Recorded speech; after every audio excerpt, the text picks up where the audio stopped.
ele aproveitou a oportunidade, se explicou e pediu desculpas. Flamengo já definiu internamente sobre a recontratação de Gerson, caso o jogador queira voltar para o Brasil. Eu vou falar sobre isso, vou falar também sobre a renovação de Georgian de Arrascaeta e a final da Libertadores. A Conmebol está estudando mudar a sede do jogo. Vou deixar você por dentro de tudo que está rolando e acontecendo no clube mais querido e mais amado do Brasil e do mundo, o Clube de Regatas do Flamengo.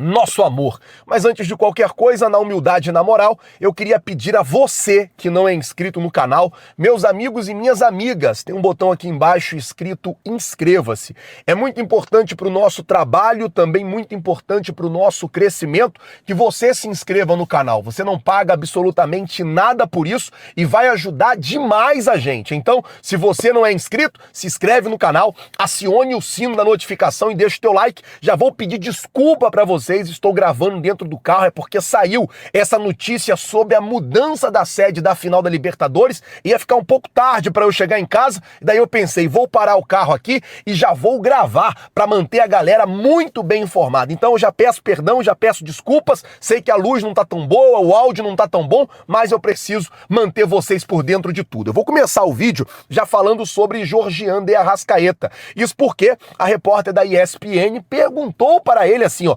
Arrascaeta, como está o processo de renovação de contrato com o Flamengo? A torcida tá curiosa. E o Arrascaeta disse, estamos aí conversando, quase tudo certo. Foi o que afirmou o camisa 10 do Flamengo, que está negociando com o Mengão, que está conversando com o Mengão e que em meio a essas conversas, as partes estão aí muito próximas de chegar a um acordo, de chegar aí a um denominador comum, né? Como eu costumo dizer, algo que seja bom para todas as partes. Vou falar agora sobre o Bruno Henrique, que enviou hoje a sua defesa ao Tribunal da Conmebol. Ele aproveitou a oportunidade do julgamento na sede da Conmebol para pedir desculpas sobre a situação lá no jogo contra o Estudiantes. O que acontece é que depois da disputa dos pênaltis, torcedores, né, do Estudiantes começaram a xingar os torcedores do Flamengo,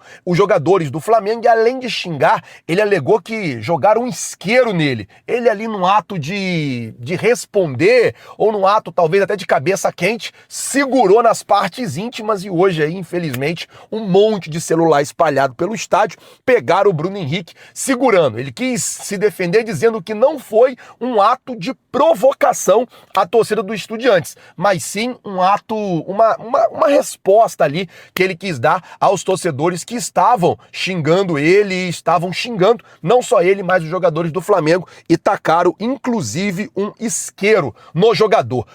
A resposta ou a punição que vai ser imputada ao Bruno Henrique, ou absolvição, nenhuma punição, deve sair nos próximos dias. Falando ainda sobre Libertadores, tá acontecendo uma situação no Peru que tem tirado aí a Conmebol do eixo. A princípio, a final da Libertadores está marcada para o estádio Monumental U, onde o Flamengo foi campeão em 2019. Acontece que está tendo muitos protestos e muitas manifestações no Peru, questões políticas, a presidente foi destituída. Cara, tá acontecendo um monte de problema por lá. E por conta dessa onda de protesto, a Conmebol não descarta a possibilidade de trocar a sede da final da Libertadores, sair do Peru e ir para algum outro país, a depender aí de como vai ficar toda essa situação política lá no Peru. Não sei se vocês vão lembrar, mas em 2019 também aconteceu uma situação semelhante a essa. A final seria disputada em Santiago, no Chile. Porém, devido a questões políticas também, muito protesto, muita confusão, a final ela sai do Chile e ela vai para o Peru e o Flamengo faz aquela história maravilhosa por lá na capital peruana, em Lima. Agora, a mesma coisa está acontecendo, porém não no Chile, porém no Peru, e não se sabe ainda qual é o plano B da Conmebol. A Conmebol provavelmente vai esperar passar aí os jogos da semifinal, ver quais serão os clubes que vão se classificar para pensar aí em uma sede bem bem bacana para se jogar a final única da Libertadores, marcada a princípio para o dia 29 de novembro. Bom, vamos mudar o assunto aqui agora, vamos falar sobre a situação do Maracanã. Isso porque o governo já trabalha com a dupla Fla-Flu para a venda do name rights. O que acontece é o seguinte, galera, tanto o Flamengo como o Fluminense já estão aí juntos, né, administrando o Maracanã agora por 20 anos, e a ideia do Flamengo, que é o administrador sênior ou o administrador master, é vender o name rights do Maracanã. O Flamengo já tem a aprovação do governo do estado para isso, e agora começa a entrar ali naqueles trâmites burocráticos de qual seria, como é que se pagaria, como é que faria ali para que isso acontecesse, como é que se viabilizaria toda essa questão de vender o name rights do Maracanã. Se eu fosse a Nestlé, eu comprava o name rights do Maracanã. Sabe aquele leite NAN, aquele leite de criança NAN? Eu colocaria Maracanã, N-A-N, Maracanã, tipo o Bis fez com o Morumbi, né, que ficou Morumbis. Se eu fosse a Nestlé, com o dinheiro que a Nestlé tem, eu vinha no Flamengo e no Fluminense e falava, eu quero comprar. Isso tornaria ali o Maracanã, em homenagem, né, ao Maracanã, não mudaria nem o nome. Vamos ver como é que vai ficar também essa situação. Falar agora sobre um outro assunto, que é a situação envolvendo o camisa 8, ex-camisa 8 do Flamengo, Gerson, o Coringa. Essa semana começou a se especular a possibilidade do Gerson voltar para o futebol brasileiro. E aí, o Gerson quer voltar, o Gerson vai voltar, o Gerson tá voltando, o Gerson tá vindo, aquela coisa toda, muitas notícias, muitas informações. E aí, hoje, eu estava conversando com pessoas do departamento de futebol do Flamengo sobre essa situação específica do Gerson.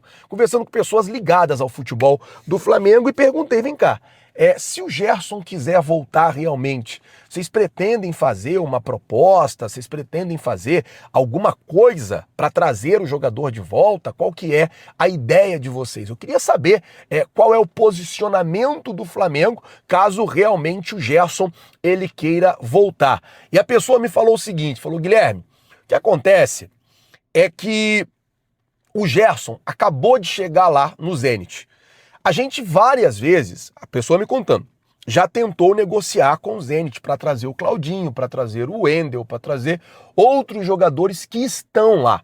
O Zenit, ele tem uma questão que não precisam de dinheiro, então eles não precisam vender jogador, eles não precisam negociar jogador, eles negociam jogador quando eles querem. Mas eu falei, não, mas o Gerson tá triste, o Gerson tá insatisfeito, todo mundo só fala sobre isso. Ele falou assim, cara, o Gerson triste e o Gerson insatisfeito, se o presidente do Zenit bater o pé e dizer que ele não vai sair de lá, ele não vai sair, não adianta. Não adianta espernear, não adianta falar, não adianta fazer nada. Ele não vai sair de lá. Foi o que a pessoa me falou. E aí eu falei, tá bom, mas se o Zenit aceitar liberar, como a notícia é que o Zenit vai querer vender ele, e aí, vocês vão atrás? E a pessoa me disse, estamos no final de temporada, momento importante no Campeonato Brasileiro, momento importante na Libertadores, dentro do Flamengo, isso ainda não é discutido, mas neste momento não existe absolutamente nada entre o Flamengo e Gerson ou entre a possibilidade do Flamengo recontratar o Gerson. Mas como vocês sabem, o futebol ele é dinâmico, as coisas mudam o tempo todo. O que é verdade ontem pode não ser verdade amanhã. E claro, se o Zenit colocar o Gerson no mercado, aí a situação é outra, a decisão passa a ser outra, o peso dessa decisão também passa a ser outro, a depender do que o Flamengo vai querer para o seu meio-campo no ano que vem. Por falar em meio-campo, Eric Pulgar está de volta e acirra ali a briga pelas volâncias do Mengão, jogador que tem uma característica diferente da do Jorginho e do Saul e do De La Cruz, que são jogadores com toque mais refinado, são jogadores de mais qualidade, porém Porém, o Eric Pulgar, ele tem aquela valência de um cão de guarda, de um pitbull ali no meio-campo. Está de volta e vai aumentar a briga aí pela disputa na titularidade no meio-campo do Mengão. E eu queria saber de você, torcedor rubro-negro, se você fosse o técnico Felipe Luiz, como é que você escalaria o meio-campo? Se você fosse o Felipe Luiz, você colocaria o Pulgar de titular quando ele tivesse em condições? Você colocaria o Saul e o Jorginho? Como é que seria a sua dupla de volantes? Coloca, por favor, nos comentários, lembrando que o seu comentário é importante demais para nós. E ó, galera, eu quero pedir a você que não é inscrito no canal, se inscreve no canal, acione o sino da notificação, deixa aí o seu like. Muito obrigado por tudo. Valeu, galera. Tamo junto. Vocês já sabem. É nóis. Valeu!